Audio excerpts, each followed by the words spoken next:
নমস্কাৰ বন্ধু বান্ধৱীসকল, ইউনিক জিকে হাছাম ইউটিউব চেনেললৈ আপোনাক স্বাগতম জনাইছোঁ আৰু এনেধৰণৰ ইম্পৰ্টেণ্ট কুৱেশ্যনবিলাক পোৱাৰ কাৰণে আমাৰ চেনেলটো ছাবস্ক্ৰাইব কৰি দিব।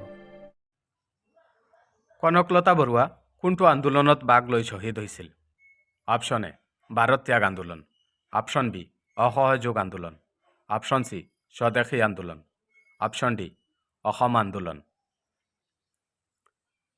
আৰু ইয়াৰ শুদ্ধ আনচাৰটো হ'ল অপশ্যন এ ভাৰত ত্যাগ আন্দোলন। নেক্সট কুৱেশ্যন, কোনগৰাকী স্বৰ্গদেৱে শিৱদৌল নিৰ্মাণ কৰিছিল?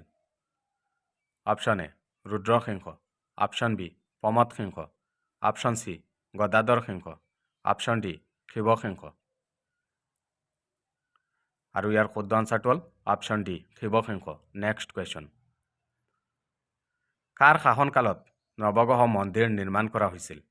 Option A Rajeswar Singha, option B Pramatta Singha, option C Rudra Singha, option D Raghudev. আৰু ইয়াৰ শুদ্ধ আনচাৰটো হ'ল option A Rajeswar Singha. Next question, আহোমসকল কোন জনগোষ্ঠীৰ লোক আছিল?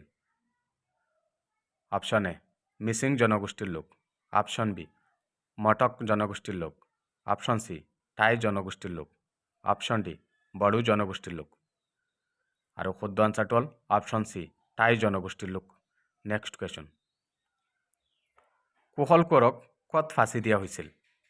অপশ্যন এ শিৱসাগৰ কাৰাগাৰত, অপশ্যন বি গুৱাহাটী কাৰাগাৰত, অপশ্যন চি ডিব্ৰুগড় কাৰাগাৰত, অপশ্যন ডি যোৰহাট কাৰাগাৰত। আৰু ইয়াৰ শুদ্ধ আনচাৰটো হ'ল অপশ্যন ডি যোৰহাট কাৰাগাৰত। নেক্সট কুৱেশ্যন, শিৱসিংহৰ ৰাজত্বকালত ৰাজকবি কোন আছিল?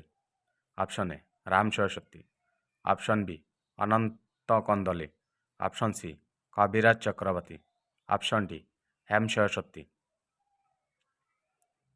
আৰু শুদ্ধ আনচাৰটো হ'ল অপশ্যন চি কবিৰাজ চক্ৰৱৰ্তী।